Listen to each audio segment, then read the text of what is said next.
On this Sunday night, a vicious and unrelenting wildfire season that's just getting started. In California, the death toll is climbing as evacuees scrambling for safety are caught in the fire's path. And the kindness of strangers supporting exhausted crews in Northern Ontario. Also tonight, paying tribute to the Danforth shooting victims. 1 week after gunfire shattered a warm summer evening, those who were there, who jumped into action, who tried to save lives, remember. And the Blue Jay who just hit his way into the history books, a record no rookie has accomplished in more than 140 years. This is The National.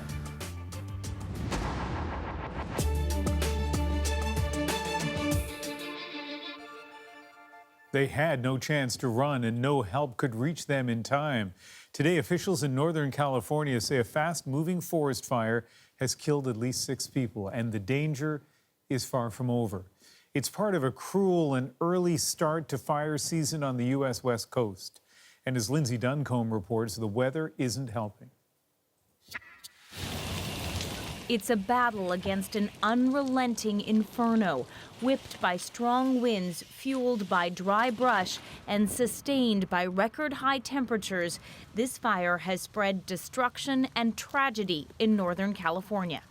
Melody Bledsoe and her 2 great-grandchildren, ages 4 and 5, died in their home. She was covering the children with a wet blanket. Her husband, Ed, was running an errand when he got a frantic phone call. He's saying, "Grandpa, please, you got to come and help us. The fire's at the back door." I said, "I'm right by you, honey. Just hold on. Grandpa's coming." 2 firefighters and an unidentified person who did not follow evacuation orders also died. Crews continue to look for 7 missing people. More than 500 structures have burned. Entire neighborhoods rubble. Everybody loved this place. It wasn't just our place. It was all of our family, all of our friends, all of our children's friends. And it's a big loss for all of us. The fire continues to grow, but it's now moving away from populated areas. We're feeling a lot more optimistic today as we are starting to gain some ground. California's fire challenges are mounting. More than a dozen major fires continue to burn. Other states, as far away as Florida, are sending help. Some of the most popular parts of Yosemite National Park are closed because there's too much smoke. A major fire has been burning there for 2 weeks now and is only 30% contained. In wine country yesterday, a fast-moving fire destroyed 8 structures. There was propane tanks and cars blowing up right up the road. You could see flames shooting straight up like a jet engine. You know, it was definitely a propane tank. As intense and destructive as this is, it could just be the beginning. Wildfire season in California is usually at its worst in August and September. There's more heat to come. Lindsay Duncombe, CBC News, Washington. It may be early, but this year's fire season in California is already on track to be record-breaking. So far in 2018, there have been more fires and more area burned than this time last year. And 2017 was the worst fire season in the state's history. By its end, more than 9,000 wildfires had torn through about 5,000 square kilometers of land. That's almost the size of PEI. Those fires took a far greater human toll, killing 44 people and destroying more than 10,000 homes and businesses. Wildfires are also a threat on this side of the border. In Ontario, crews continue to battle 39 fires burning across the northeastern part of the province, and a dozen are not yet under control. One of the biggest is the Parry Sound 33. It's been burning for more than a week and a half and has grown to more than 82 square kilometers. I've never seen a fire of that magnitude. It took us about 5 minutes to fly past that fire, and we fly at about 300 kilometers an hour, so it gives you a sense of how large the front line of that fire was. And the water bombers that were operating on that fire scene looked like little specks, little yellow dots with the smoke in the background. So it really gave you a perspective of how large that fire was. Part of the fire is now just 7 kilometers away from a stretch of the Trans-Canada Highway that connects Sudbury to Parry Sound. Winds are fanning the flames towards Highway 69, blanketing communities in smoke. The conditions are dry. Rain is not expected in the forecast again for several days. Ground crews from Ontario are being assisted by hundreds of firefighters from across Canada, the United States, and Mexico. Chris Ensing visited one community that's playing a big role supporting their efforts.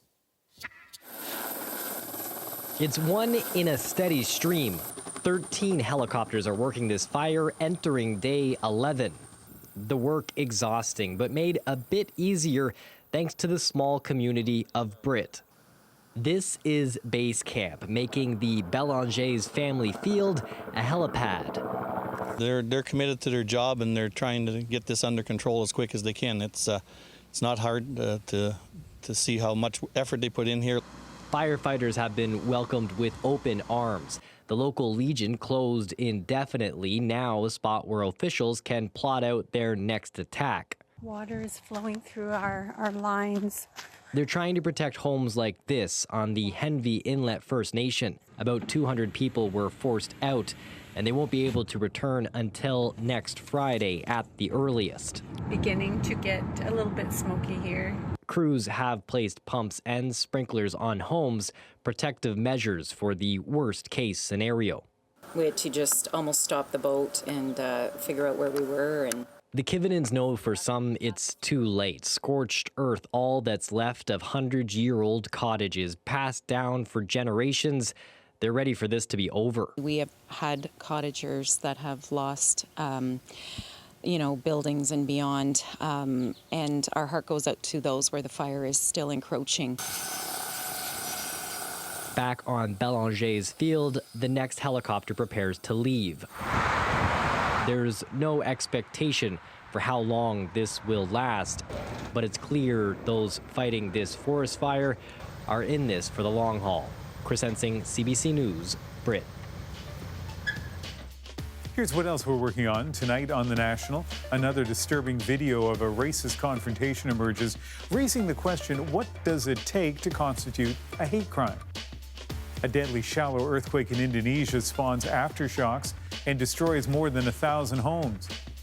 But first, it's been 1 week since the deadly shooting in Toronto's Greektown. Many in this city are still struggling to deal with what happened and the impact it's had. This evening, the mayor, John Tory, returned to the Danforth to reflect on the people who continue to gather to pay their respects. And that's what shows you how strong this community is. And it doesn't take away from the tragedy, it doesn't take away from the grieving, but it just shows you this is a real community, and we've got to make sure it stays that way and that we fight off anything that is going to threaten that. Today, people offered their condolences to the families of the two people killed in the attack, 10-year-old Juliana Kozas and 18-year-old Reese Fallon. The CBC's Greg Ross has more on a community still in mourning. It feels like a nightmare where we can't wake up. 1 week after the horrific shooting on the Danforth, many still feel the pain.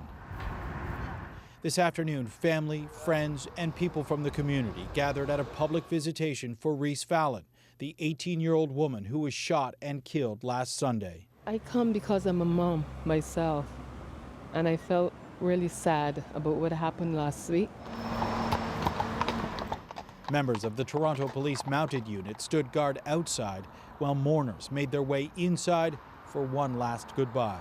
I don't think we're anywhere near starting the healing process yet. We're still trying to accept what has happened. Julie Steele is a family friend who knew Fallon well and spoke to her just hours before she died. We just talked about how her summer was going, how her family was doing. I can't believe we're never going to have another conversation ever again. At the spot where she was gunned down, a man who is still haunted after witnessing her last moments. It ingrains itself in your memory. Mike Nemeth lives just steps away from this fountain. He was one of the first to arrive on scene among a group of people who helped the victims. He says the mental images from that night are hard to shake.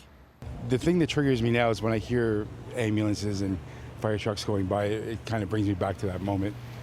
He finds comfort in coming back to this same spot every day. When all this mayhem was going on, there was just people yelling and screaming, and you couldn't hear anything. But now we're here and we can hear the fountain. It kind of brings some calm. Fallon's funeral is scheduled for Monday morning, and we're also expecting the Prime Minister to be in the city Monday afternoon. We're told that he will come here to this fountain where he will lay flowers at this growing memorial for the victims. Greg Ross, CBC News, Toronto. And while the Danforth tries to return to some sense of normal, one stark reminder of last Sunday night, Dimitri's, a dessert restaurant where the gunman opened fire, remains boarded up. It will likely be closed for several more days. Health authorities on the West Coast are raising the alarm again about opioid overdoses. According to BC Emergency Health Services, paramedics responded to 130 overdose calls in the province in a single day last Friday, a number reached only once before on April 26, 2017. So why the sudden spike? It's a combination of a couple of factors. There were a lot of overdoses in the safe injection sites and overdose prevention areas, and we knew there was something very toxic on the street. That combined with the fact that the income assistance checks went out where we always see a spike, resulted, we think, in this 130 overdoses. All 130 people who overdosed were revived, but still in BC there is a desire to intervene much sooner when addiction's grip is first taking hold, perhaps in high school. Briar Stewart now on an innovative idea and its challenges. This was the classroom. Inside this room are the remnants of Quest Collegiate in Barrie, Ontario, Canada's first and only recovery school. For the few dozen teens who went here, a key part of the curriculum was therapy and counseling in addition to academics. If they're not constructively present in the classroom, there's no point in trying to teach them history. Just stop and figure out what's going on. And that is the real power of the Recovery High School movement. Recovery schools are designed to help teens struggling with addiction and mental health issues. Quest, which started in 2014, was modeled after similar programs in the U.S. But this month it was shut down because there was no financial commitment from government to keep it going. And I just couldn't get anybody to champion it. But just as this school was shuttered, there were calls to create one just like it in BC, a province that's at the center of the national opioid crisis. In a newly released report, the BC Centre on Substance Use urged the provincial government to do more to support addiction recovery, including creating schools. What we're doing right now isn't working. Marshall Smith says with thousands still overdosing, health officials need to try something else.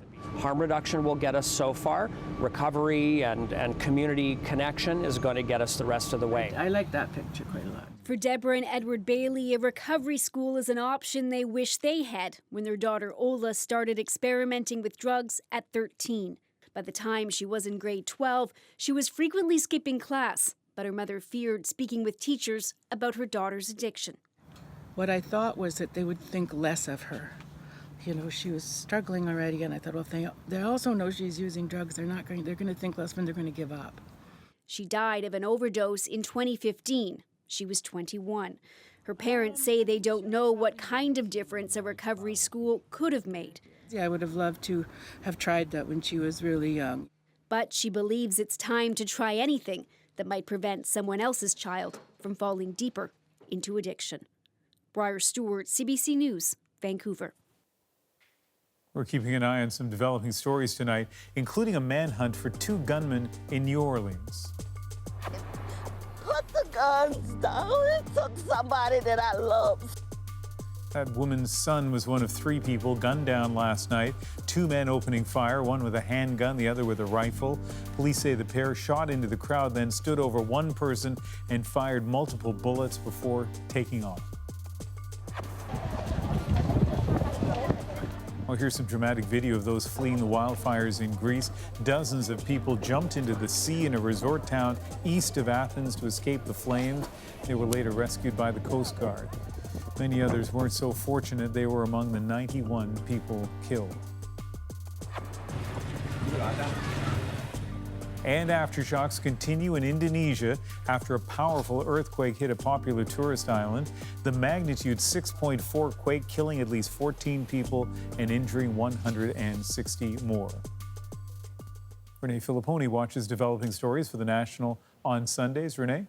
Well, Ian, it happened just before 7 this morning, shaking many people awake and sent them running from their homes. The shaking lasted about 10 seconds and was especially dangerous, not only because it was strong, but the quake was also shallow with a depth of just 7.5 kilometers. The island of Lombok is not far from Bali. It's popular for tourists because of the pristine beaches and hiking on the island's volcanic mountain. So the areas hit hardest were small villages in the north and the east. And in one area, the shaking even triggered a landslide. So more than 1,000 homes were destroyed, some totally collapsing. The Red Cross says it's still working to figure out how many people are missing. But right now, volunteers are working with police and rescue teams to help the injured and to continue to look for survivors. This man from Malaysia was vacationing in Lombok. He ran outside during the quake and watched as the house he was staying in collapsed, killing a friend. Now, it's already daytime Tuesday in Indonesia, and we're watching for more aftershocks. Already 100 have been recorded, the largest magnitude 5.7. And luckily, the large quake didn't cause a tsunami, but this is an area that is no stranger to earthquakes as it's part of the Pacific Ring of Fire. Ian? All right, Renee, thank you. You're welcome. Still ahead on the National, a feat that's never been done in the history of Major League Baseball until today. We'll show you a Blue Jays record rookie moment. Plus, Rosemary sits down with Tegan and Sarah, the Canadian pop stars, on their 20-year career and what comes next. And Parry Sound shows up, a local grocery store overwhelmed by volunteers to pack boxes for firefighting crews. That's our moment of the day. My house isn't big enough to house a family that was displaced from the fire, but I can definitely spend a Saturday morning helping make boxes for the firefighters.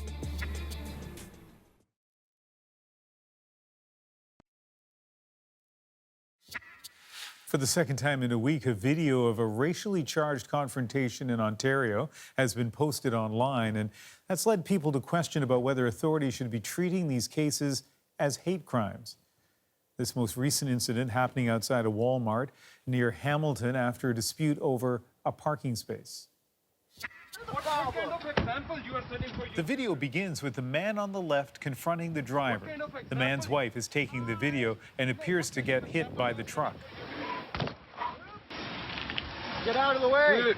Get out of the way! You put your hands on me, I will break your leg. Stop it! You're the one trying to harass me. I'm driving away. I'm trying to harass you. It ended with this.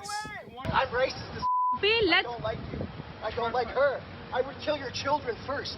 The driver has been charged with threatening death, dangerous driving, and failing to remain at the scene of an accident. And police said they are reviewing it as a possible hate crime. This follows another encounter caught on video, this one in Toronto. You don't ask me a question here in my province. I grew up here. The man in the red shirt has been charged with 2 counts of assault and 1 count of threatening death. And Toronto police say they do consider this a hate crime. Hold on. You don't ask me a question here in my province. You piece of shit.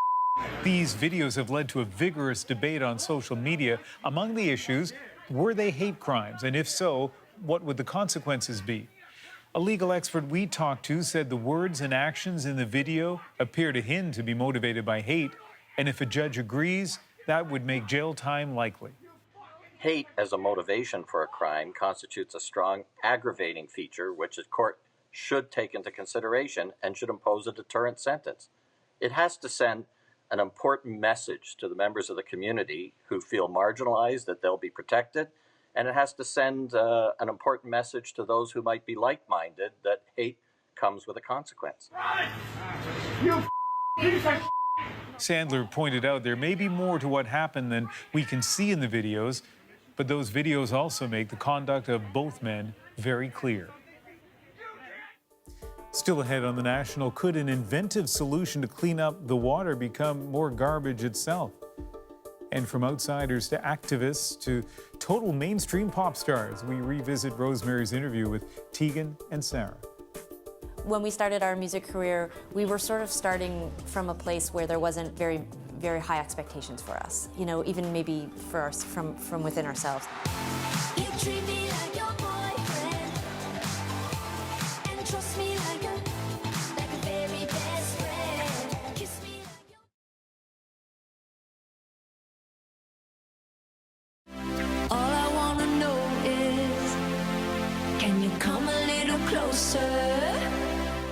Tegan and Sarah have produced some of the best pop songs to come out of this country, and just last month they accepted the Governor General's Awards for the Performing Arts, given to artists who have done some pretty significant things by the middle of their careers. Among their many fans is our own Rosemary Barton. She sat down with Tegan and Sarah to discuss that career and why it's about so much more than their music. Here's another look. Tegan and Sarah have sold over 1 million records and performed sold-out shows across the globe. John, this is kind of a boy set. Did you know we were girls? They've evolved from their early indie days to pop stars performing at the Oscars. But Tegan and Sarah's impact goes well beyond the music they make. The twins are committed to using their popularity to create change. In 2016, they launched the Tegan and Sarah Foundation to support and advocate for women and girls in the LGBTQ community. To be strong leaders, we have to be healthy and we have to be confident. Because of that, Tegan and Sarah are the toast of Ottawa this weekend, recognized at the 2018 Governor General Performing Arts Awards. I met up with Tegan and Sarah at Rideau Hall and asked them about what this award means to them. Hello. Hi. Hi. Good to see you both. You too. Did you think when you were, younger women, teenagers, crafting ideas, that your music would bring you to Rideau Hall, to a Governor General? Like, was that even? Well, the very, very simple answer, of course, is absolutely not. Back in the 90s when we started, we were in high school and it was like sort of pre-internet, smartphone, accessed everything Google era. Yeah. So I don't even know if we knew what to reach for. We just knew we really wanted to play music and we wanted to be successful at that. And the fact that we didn't have to have a job and the fact that we'd gotten a record deal, like we thought we were truly successful. When people would be like, do you consider yourself successful? We were very cocky, but we were like 21 being like, yeah, we don't have a job. So I didn't imagine this. The winner of the 2018 NAC Award, Tegan and Sarah. But certainly as our career has progressed, it's these very important countrywide things like Junos and the Governor General, that proves to you that you really have been successful. Does it make you feel valued by Canada, maybe, in a different way? For especially something like this, where it's really a big honor, I think. Imagine we're like, no. It does feel really nice, and I think, sometimes Tegan and I don't share exactly the same, perspective on things, and I think for a long time, for myself anyway, I sort of longed for this acknowledgement or recognition that she wanted the awards. No, not even awards, just I think, to some degree, when we started our music career, we were sort of starting from a place where there wasn't very, very high expectations for us, even maybe for from within ourselves. Right. And so, to, like Tegan said, to have a record deal, that was a big deal. Sure. But, to aim much higher than that, I don't think that really came naturally to us. And so this awards, for me anyways, it sort of says it says something big about what other people think about our future. Mm-hmm. So it means a significant amount. What I find so interesting about both of you is you're not just in a band. It's a little more complex than that, and to me that's what attracts me to the music as well. So maybe talk to me about who the music is for, because I was saying to my producer before, it's interesting. There may have been a time in my life where I would have said, "Oh, this is gay women singing for gay women." Mm-hmm. That's not the case, mm-hmm. right? Like I totally relate to all the songs. It doesn't maybe even occur you're gay to now. me. It happened. You're welcome for awakening you. What would you say though about that? Like that progression? It's so interesting in the music culture or the world. I don't know. I think that's just a sign of the times. I think things have changed. Yeah. Our 20-year career has been really incredible for many reasons, but one is a front row seat to how much things have changed and evolved. And I think that when we started out in the late 90s, there was still rampant sexism and homophobia in the press that covered us. A lot of it was blatant, but a lot of it was just thinly veiled, right? It was very much in the subtext, which was, oh, they're girls and they're queer, so probably unless you're a girl or you're college-aged or you're queer, you probably won't get it. Yeah. We grew up on, 70s and 80s iconic pop and rock, so we grew up listening to heterosexuals sing about heterosexual just like me, stuff. Yeah. Just like you. Yeah. And we related. So I think what's really, really magnificent about the last 20 years is how that started. We've started to really broaden the way we look at that, and music isn't necessarily aimed at one type of person. It's super cheesy, but we always say, like, we're speaking a universal language. We go all around the world, and in some places that we go, the only English the audience knows is the lyrics to sing along. And I think it brings people together in a way that's really cool and unique. So it's also one of those things where I personally, I know Sarah and I feel different, but I didn't ever really feel that marginalized to start with. Like, I did see a wide spectrum of people enjoying our music. You agree? What if I was like, no? Well, she said you disagree on some of the parts. Like, did you feel at some point that you were sort of out there? I think that the benchmarks and the sort of the tastemakers that I really valued when I was a young person, I don't think that we necessarily connected with them. And I remember that really struggling with that, especially you in my couldn't 20s. Identify with them. I could identify with them. I don't think they identified with us.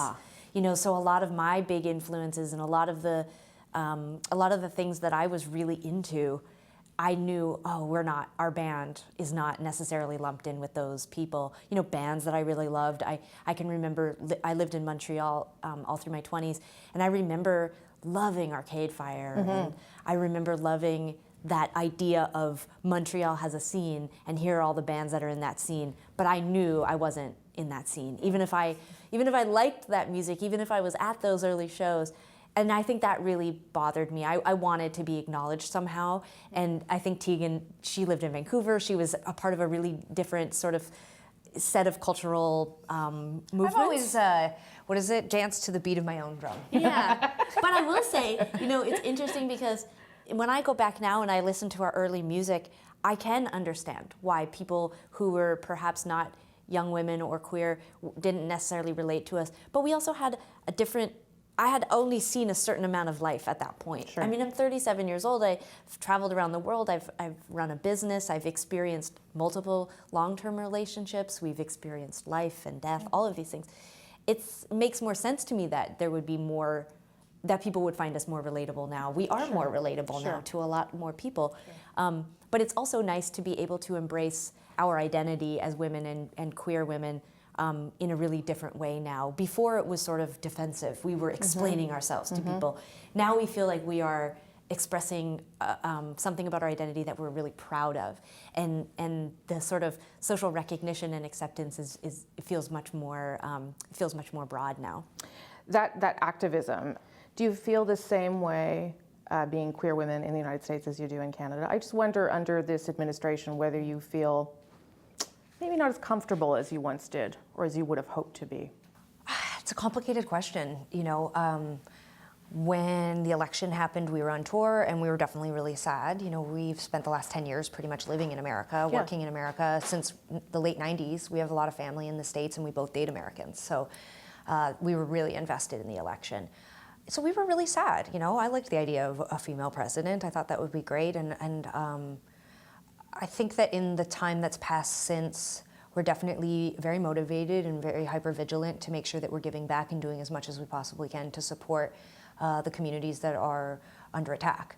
And specifically, obviously, women and LGBTQ people. Those have been communities that we've really focused on and causes that we've really centered in our activism and our awareness. And yeah, it's frightening and it's scary and it's complicated and it's frustrating and it makes me feel bad and sad, and I feel really bad for young people who are just seeing so much negativity in the news. And sometimes I'm like, social media, and Sarah jokes all the time that we just need an asteroid to wipe us all out and that's what we deserve. And I'm like, thank you for telling everyone that. She's the dark one. Yeah, totally. I'm probably going to get my award now because I'm actually a nihilist. So. No, but like, I think that's all there. But the other side of the coin is that America, which has been a home to us for 10 years, is a really great country. Yes. And the majority of people that I meet are really wonderful. And just like Canada, it's got some complications. Canada has a lot of the same problems America does, just on a smaller, more polite scale. And I think that we didn't think, let's leave. We didn't think, well, good luck, see you in a few years. We were playing the day that George Bush declared war on Iraq. Like, we've been through many bad administrations in the US. We've been there and witnessed these things and rallied and walked, and we've fought for marriage equality, you know, for 2 years down there, and toured around expressing to our audience to open their mind and to consider, like, we've done it before, we'll do it again. So the flip side is that, I don't know, it kind of just feels like it always does. Well, I think it's like so cool to recognize young women doing incredible things, not just in music, but in life. So be proud of yourselves. Like, really congratulations. Thank you. Thank you. It's awesome. Thanks. Last night in Salt Lake City, $1 million was raised to help LGBT youth, and the Tegan and Sarah Foundation is going to help spend it. It was the second annual fundraiser held in the Utah Capitol. This year, it more than doubled in size to 35,000 people. And Tegan was right in the middle of things, clearly in her element. The concert is called Love Loud and conceived by Dan Reynolds of the group Imagine Dragons. Next on The National, The Dispatch, we take you to Alameda, California, home of an ambitious plan to clean up the ocean. Every few months or so, a vessel would come, like a giant garbage truck of the ocean, and would empty the system and take the plastic back to land, where it could then be recycled. But there are serious doubts about whether it will work, or if it will just become another piece of ocean garbage itself. But first, in what has not been the greatest of seasons for the Toronto Blue Jays, a historic accomplishment today by one of their young stars, Lourdes Gurriel Jr.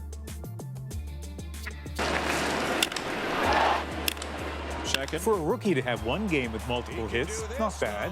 2 games in a row, a nice streak. This one, he missed in there. We're going to battle. But dating back to July 11th, the 24-year-old has had multiple hits in 11 consecutive games. That breaks the rookie record. Yeah, that's a base hit and another multi-hit game for Guerrero. 11 in a row. Not impressed yet? Well, it's the first time a first-year player has done that in the history of Major League Baseball. But given the way the Jays' season has gone, you may not be surprised to hear today's accomplishment comes with some bad news. On his last play of the game, he twisted his ankle and knee and needed help to get off the field. That is a good sign that he's walking on.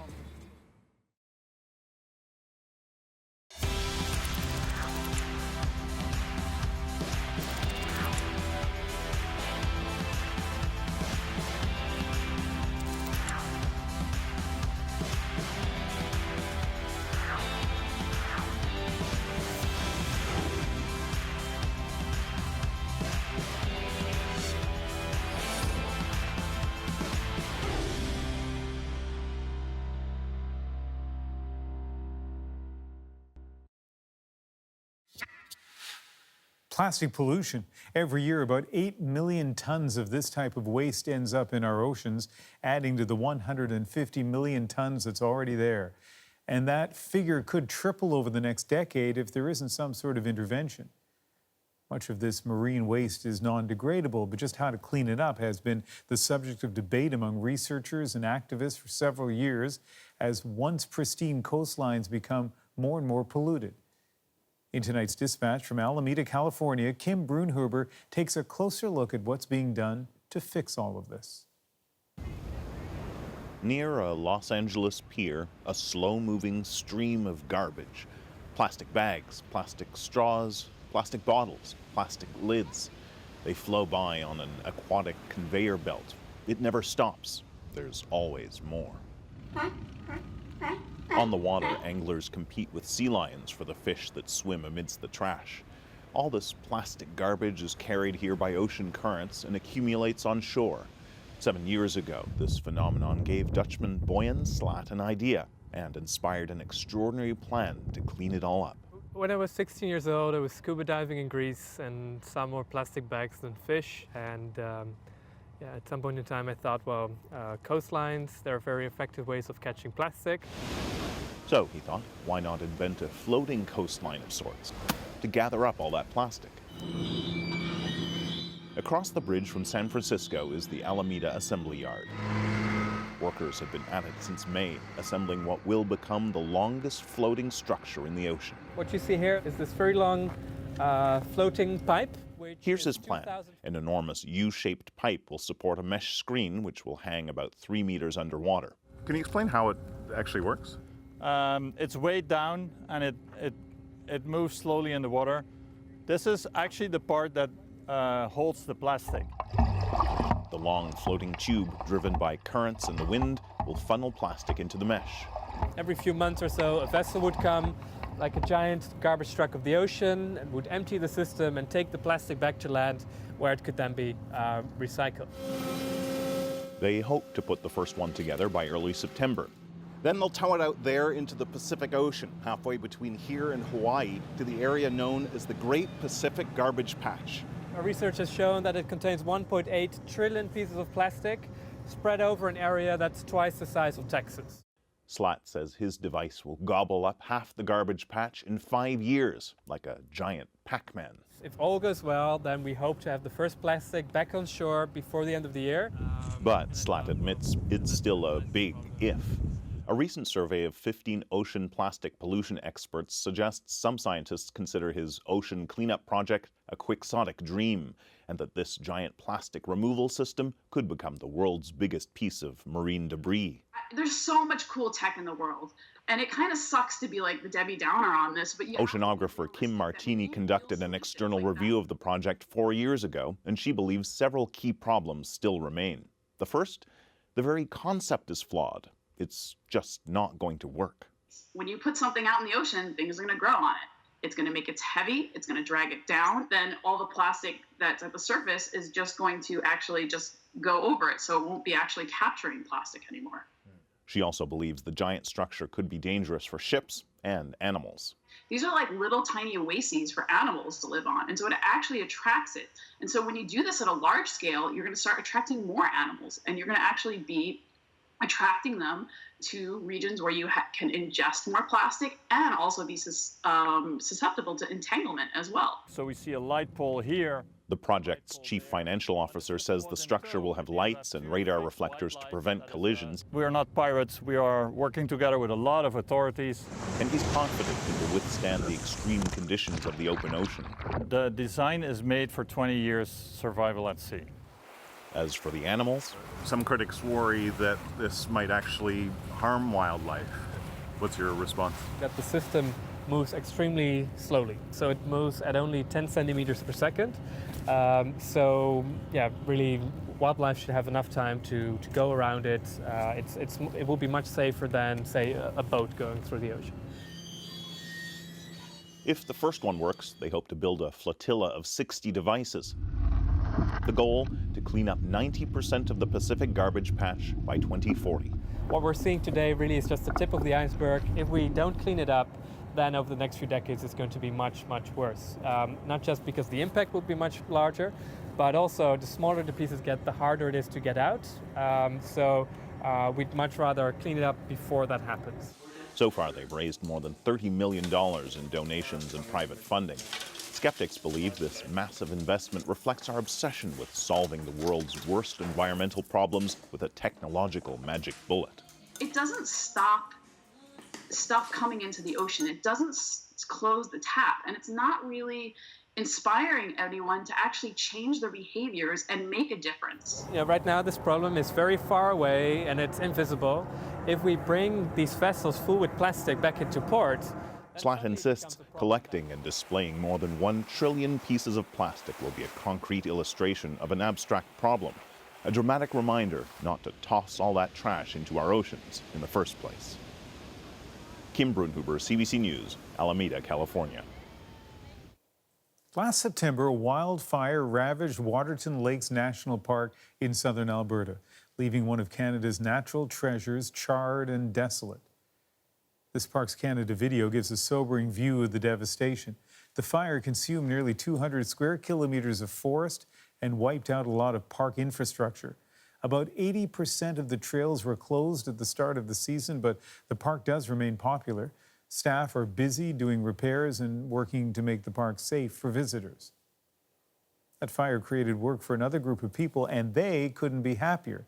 They're researchers keen to study a treasure trove of artifacts and other historical clues laid bare by the blaze. The CBC's Carolyn Dunn went to see what they found. With each scrape of a trowel, there's a possibility that a piece of a puzzle will be found. Each artifact adding to the story of the Blackfoot people who used this site in the last 300 years. And the team of archaeologists can only see and explore it because of last year's destructive wildfire. It's eliminated all that vegetation on top, and wow, can we see stuff. It is absolutely amazing. It's a once-in-a-lifetime opportunity. Suddenly, the size and scope of more than 250 Indigenous camps are laid bare, revealing treasures that have been hidden just below the surface, painting a clearer picture of how the Blackfoot people lived. Finds like these trading beads document their first contact with European fur traders. And the fire allowed the team to go back even further in time. It revealed trails used by the Blackfoot people up to 7,000 years ago. We're finding so much that we're starting to rewrite what we thought we knew about Waterton history and Indigenous camps and history. I guess like to walk where your ancestors walk. I feel very strongly connected to most of all the prehistoric sites that we're seeing today. At every Indigenous site the team excavates, archaeologist Kevin Blackplume makes a tobacco offering.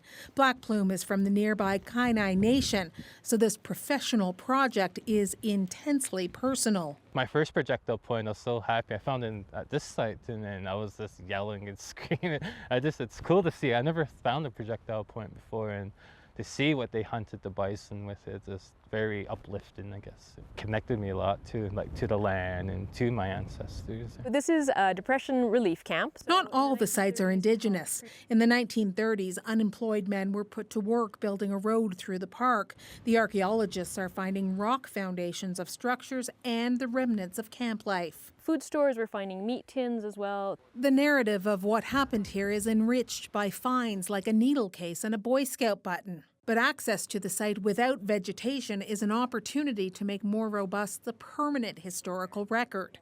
We've mapped all of these outlines three-dimensionally, and then they can be plotted onto maps. And then we'll verify that with archival photos and aerial photos as well, and then kind of build up and create the story for this site. There's a narrow window for it all. Running out of time.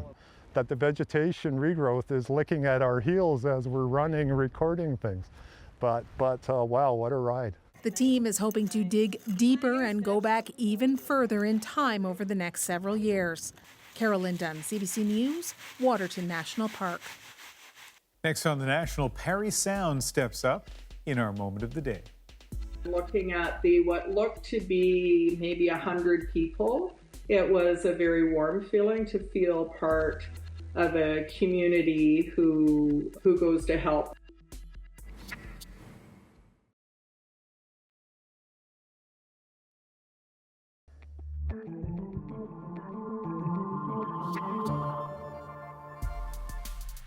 Here are some of the stories we're following on the National this week.